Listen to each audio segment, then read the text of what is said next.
I grew up in an Italian-American Catholic household, a strict one. Wow. And my dad's 11th commandment, as I told you many times, Mike, was thou shalt not rent.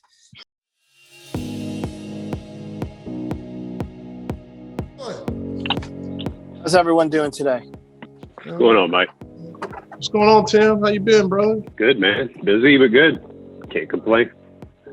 Let's get going, man. So look, man, Rob, how did you get into this real estate, man? What got you going into this? Fortunately for me, my family got me involved at a very young age. My family's from Italy. My mother was born in Italy as well, and my family was all engulfed into small businesses and real estate at a very young age. So I remember literally being a kid, seeing my dad flip houses and do construction with single family homes in the communities that we grew up in New York.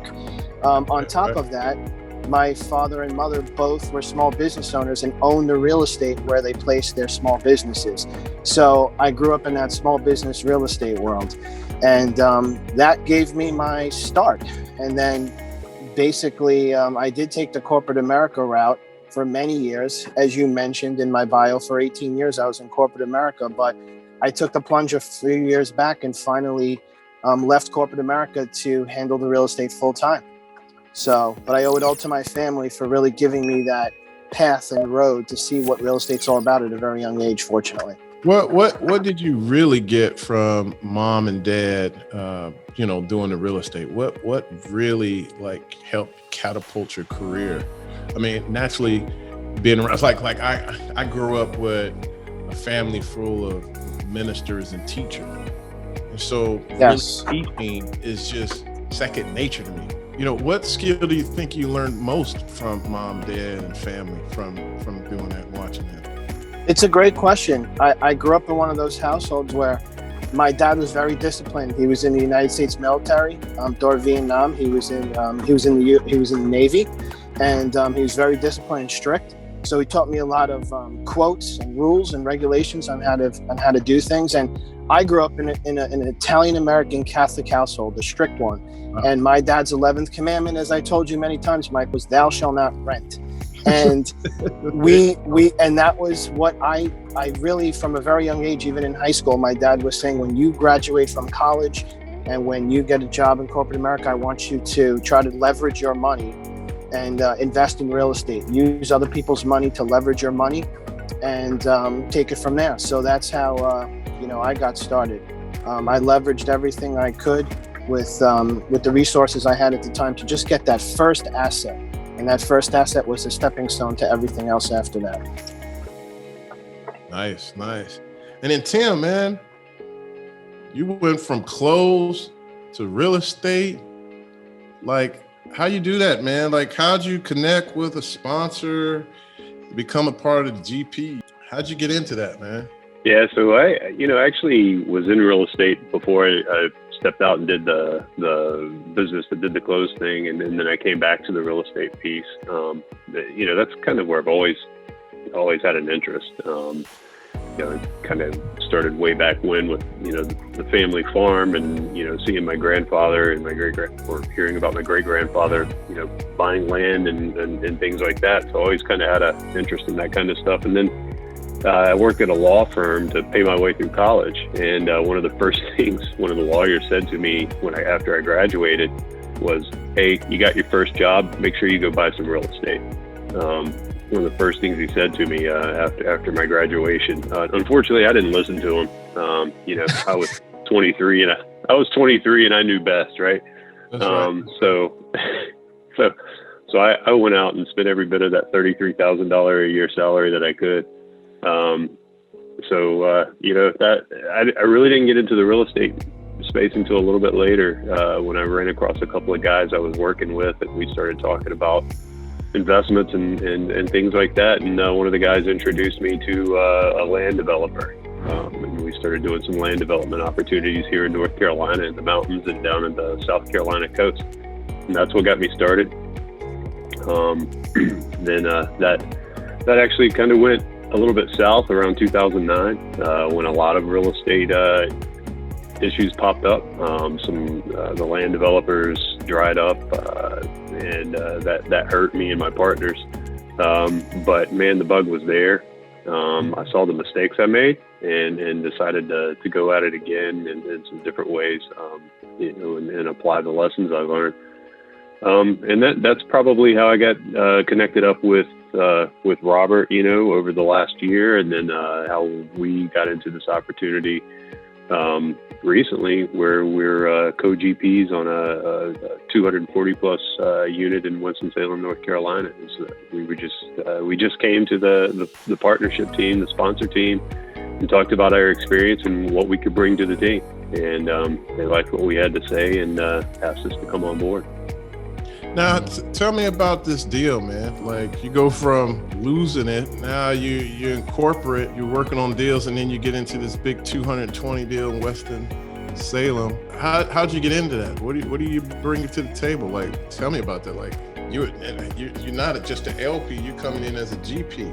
From my perspective, one of the ways we got there was what originally piqued my interest was what was being offered from the LP side. It was just a really, really solid investment. And I don't just do GP. I look for LP as well. I like passive income just as much as the next guy. So I was looking for a few places to place some money. And as I started looking at the deal and started talking to the sponsorship team or the GP team, I really liked what they had to offer. I liked their approach. And so, I talked with Robert and was like, man, let's go pitch these guys, what we can do from a capital raise standpoint, and then what we can offer from a boots on the ground perspective.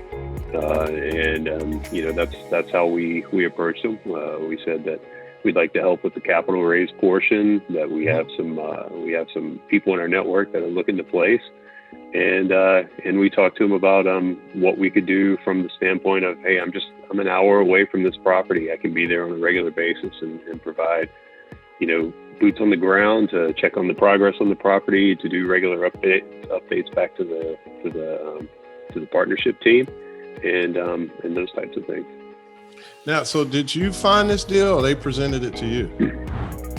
You guys. So they actually found the deal. They actually found the deal.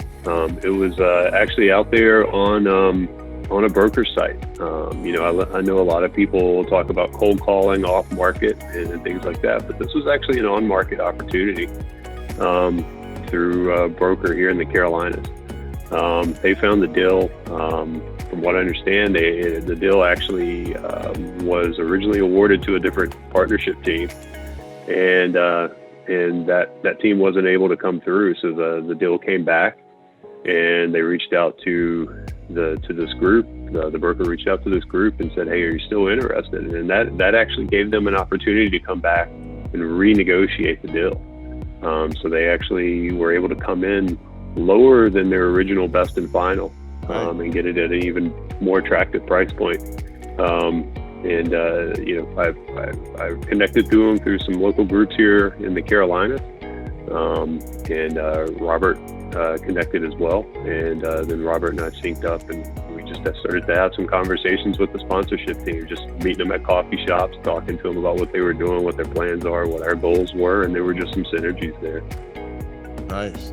Yeah, no, well said, Tim. I think that, and what's most important is that there are many ways to syndicate a deal. There are many ways to invest. It's not a one-way street. It's a 5-lane highway. So to Tim's point, we are actively investing our money on the LP side. We're syndicating deals. We're working hybrid roles. At this point of our careers, where we both have heavy real estate experience, but also corporate American experience, we like things structured, organized, and we feel we can add value in many different ways. And that's what was attractive for this particular group. So what's great about this deal is that we're working on several different angles. You have Tim in North Carolina, boots on the ground. I'm up in the Northeast, where I can raise capital. I am going down to North Carolina more frequently, to South Carolina and North Carolina more frequently, to be a part of that as well. But this is only going to elevate opportunities in the future for other deals. And there are a couple right behind this now as a result of this recent success. So we're really excited about that. And as you know, Mike, we've been working very closely with you over the last year, and we're hoping to do the same with you on a continued basis as well. But I just think there are many different ways to move and shake and to network and partner and grow. Tell me more about this deal. Like, how much is it? How many units? What was attractive about this deal? Let's talk some numbers, man. Let's get busy. Sure, Tim. Do you want to jump on that with paperwork you have in front of you? Since I'm obviously out of office right now. Just give me a high elevator. Yeah, so it's 246 units. Purchase price is right around 10 million. Which is really, what's that? Baller status. Yeah, so 10 million. And it's like we said, it's in the Winston-Salem market. It's a C-class property. 246 units, I believe, total.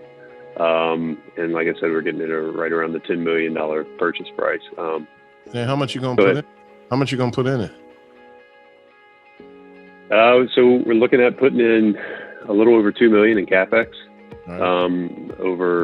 Over the first 2 or 3 years. There's a few units we need to bring back online.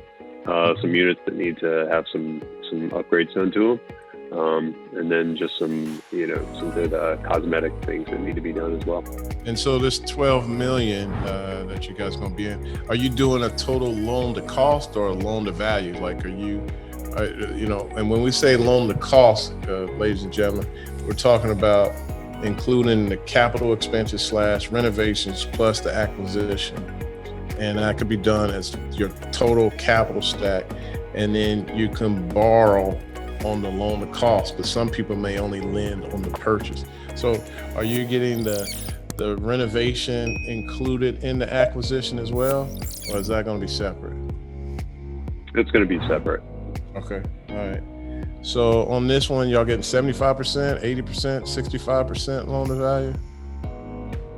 I believe it's actually sitting at 80%. Nice. Yeah. So you'll bring like 4 million to the table roughly. Yeah, around there.